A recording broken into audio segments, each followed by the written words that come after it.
Oras sa buong Pilipinas, 4 na minuto makalipas ng ikapito ng umaga at narito na ang mga balita sa oras na ito ngayong Enero 25, ayun.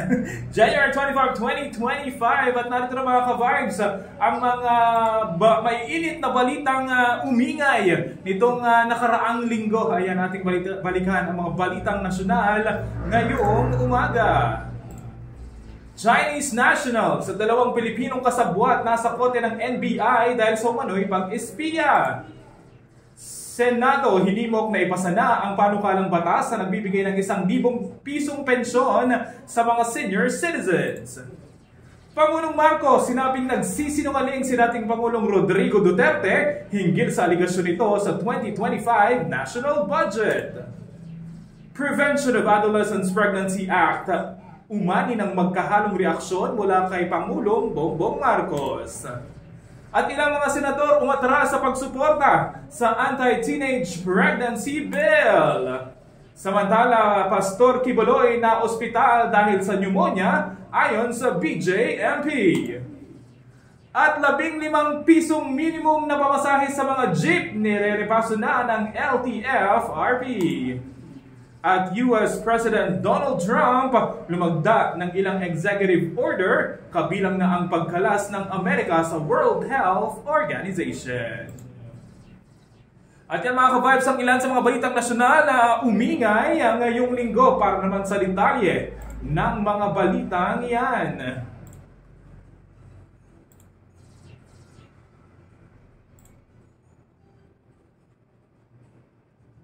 Unahin natin ang balita tungkol sa Chinese national, dalawang Pilipinong kasabwat na nasa kote ng NBI dahil sa umano'y pag-espiya. Inanunsyo nga mga ka-vibes ng mga otoridad ang pag-aresto sa isang Chinese national at dalawang mga Pilipinong kasabwat sa hinihinalang pagsasagawa ng espionage activity sa bansa. Ayon kay NBI Cybercrime Division Chief Jeremy Lotok, ang inarestong Chinese national ay napag-alamang graduate ng isang universidad na kontrolado at pinamamahalaan ng People's Liberation Army o PLA. Ito ay ang military ng Chinese Communist Party at ng People's Republic of China. Sinabi ni Lotok na ang Chinese spy ay isang specialist sa control engineering. Inaresto ito habang nasa loob ng isang sasakyan na minamaneho ng dalawang Pilipinong kasabwat noong January 17 sa Makati City. Natagpuan ng mga otoridad ang mga nasabing sasakyan ang ilang mga high-tech na equipment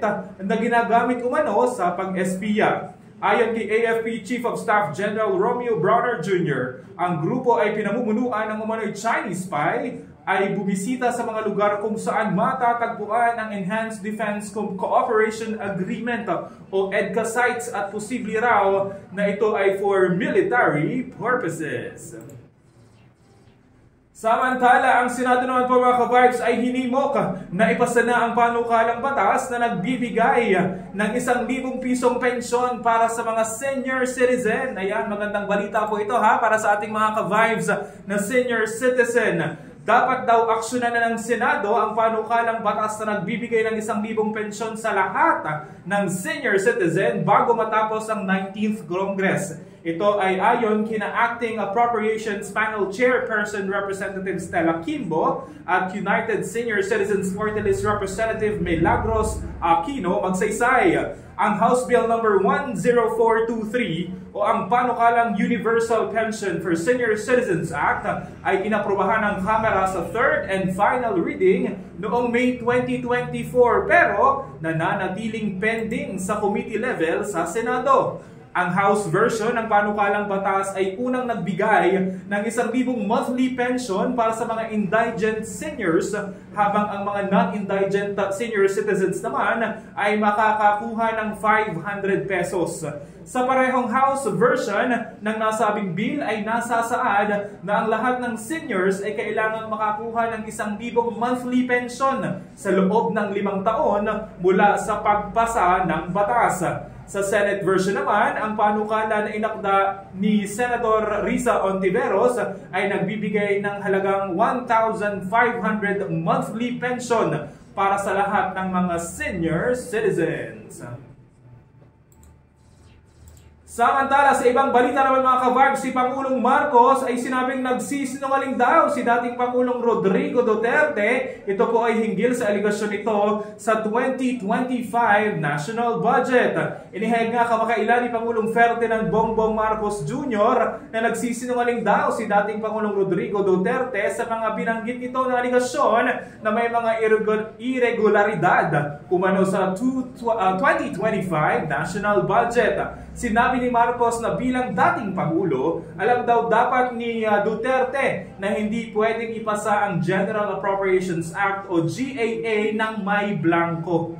Sinabi rin ni Marcos na makikita sa Department of Budget and Management o DBM ang dokumento na nagpapatunay ng kasinungalingan ang binanggit ni Duterte. Tinuligsa din ng Malacanang ang mga paratang na ginawa ni Duterte at sinabing ang mga ito daw ay dapat i-dismiss bilang kriminal. Sinabi ni Executive Secretary Lucas Bersamina ang hakbang ni Duterte at ng iba pang mga individual ay isang pagpapakalat lamang ng misinformation.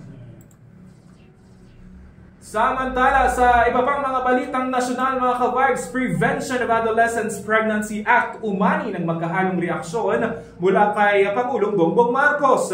Nagpahayag nga po ng matinding pagtutol ang Pangulong Marcos sa ilang probisyon ng Senate Bill 1979 o ang Prevention of Adolescents Pregnancy Act.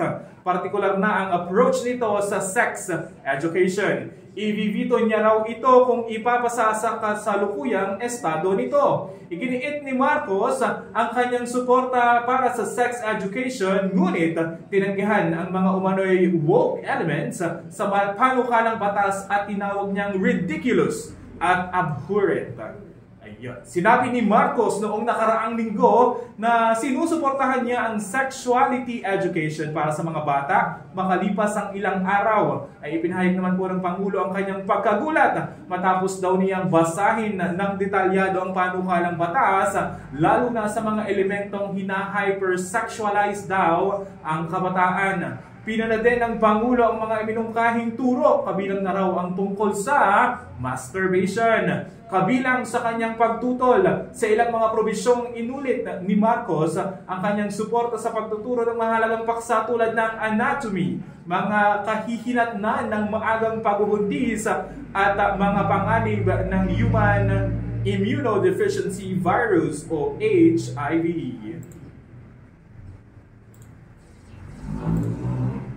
Dahil nga po sa mainit na detalyeng yaan at reaksyon ng Pangulo sa nasabing batas, ay bigla pong nag-atrasan ang ilang mga senador. Ilang mga senador nga ho ang umatras sa pagsuporta sa anti-teenage pregnancy bill. Nagpahayag po ang 7 mga senador ng pag-atras ng suporta sa Senate Bill 1979 na kilala rin bilang Prevention of Adolescent Pregnancy Act kasunod ng pagkabahala at puna ng iba't ibang grupo. Kasama na nga po ang reaksyon ng ating Pangulong Bongbong Marcos. Sa isang liham kay Senate President Francis Chis Escudero, ipinahayag ni Senate Pro Tempore Jinggoy Estrada ang kanyang desisyon na dumistansya sa panukala matapos suriin ang feedback mula sa mga pribadong organisasyon. Binanggit naman ni Senador Ramon Bong Revilla Jr. na ang kahalintulad na sentimiento at idiniin ang pangangailangang higit pang ayusin ng panukalang batas.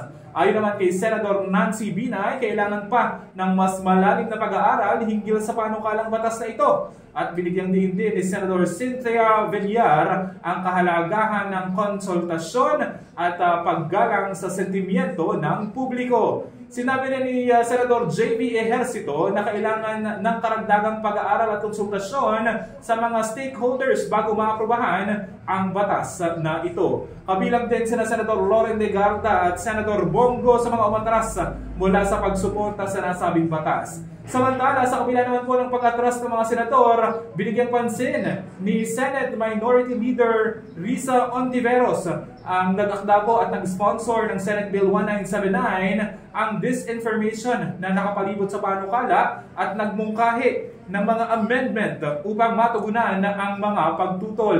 Paglilinaw pa ni Senador Ontiveros, ilan sa mga babaguhin sa panukala ay ang pag-alis niya sa nabanggit na guided by international standards, paglimita sa CSE na may edad 10 pataas at pagtitiyak na sa academic at religious freedoms. Hinikayat din po ni Senador Ontiveros ang kanyang mga kasamahan na muling pag-isipan ito at alalahanin ang nararapat na pagtugon sa teenage pregnancy.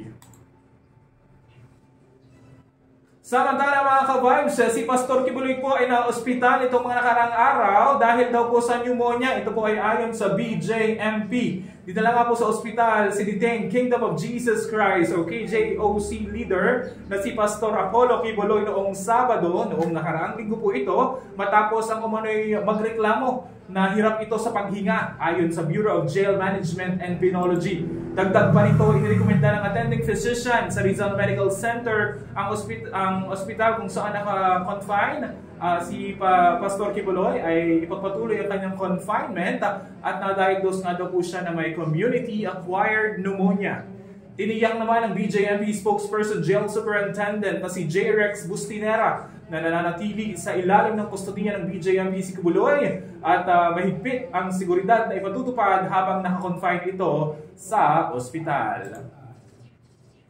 Kasunod nga po ng sunod-sunod na pagtaas ng produktong petrolyo mga ka-vibes ay namumuro po ang 15 minimum or 15 pesos, 15 pisong minimum na pamasahe sa jeep at ito po ay nirerepaso pa ng LTFRB. Pinag-aaralan nga po ng Land Transportation Franchising and Regulatory Board o LTFRB ang petisyon na inihain ng transport groups para sa 15 pisong minimum fare para sa mga public utility jeepney. Ang panawagan para sa pagtaas ng pamasahe ay dumating matapos po ang pagtaas ng presyo ng produktong petrolyo na siyang sakit ng ulo ng mga jeepney drivers at mga operators.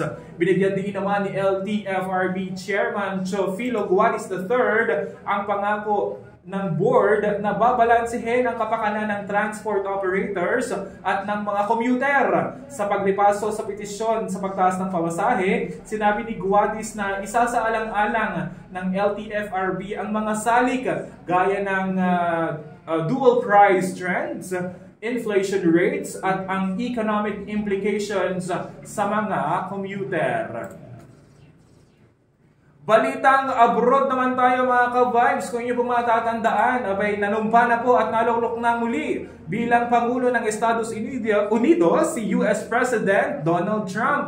At sa kanya nga pong unang araw ay lumagda ng ilang executive orders ang Pangulong Donald Trump kabilang na ang pagkalas ng Amerika sa World Health Organization. Nilagdaan ni US President Donald Trump noong Lunes ang ilang executive order na kinabibilangan ng pagwawakas ng birthright citizenship, pagkala sa World Health Organization, at pagbabawas ng mga provisyon na may kinalaman sa diversity.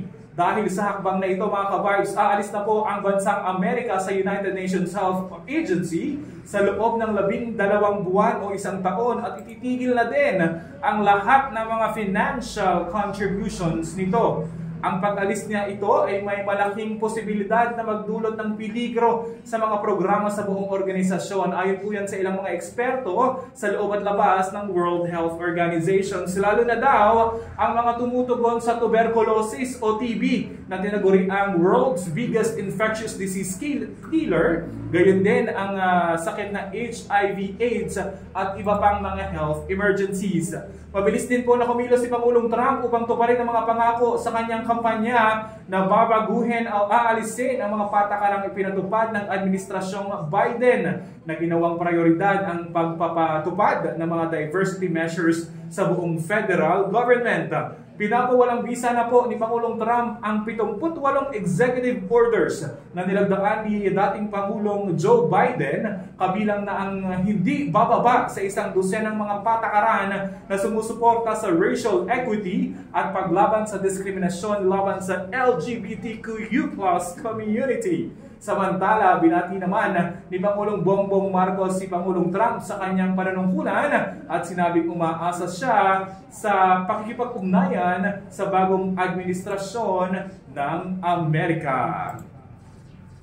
At yan nga mga ka-vibes ang ilan sa mga balitang nasyonal na umugong at umingay nitong mga nakaraang araw. mamaya po sa pagbabalik ng GV News Express ay atin namang papasadahan at papaspasan ang mga balitang lokal. Kaya po huwag kayong bibitaw. At yan mga balita sa oras na ito, hatid sa inyo ng inyong GV 99.9 at ang buong pwersa ng GV 99.9 Batangas. Kung inyo pong nais balikan ng detalye ng mga balitang yan, inyo pong hanapin lamang aming official Facebook page na GV 99.9 FM. Ako po ang inyong naging tagapaghatid balita ng inyong DJ Joey Boy. At ito ang GV News Express.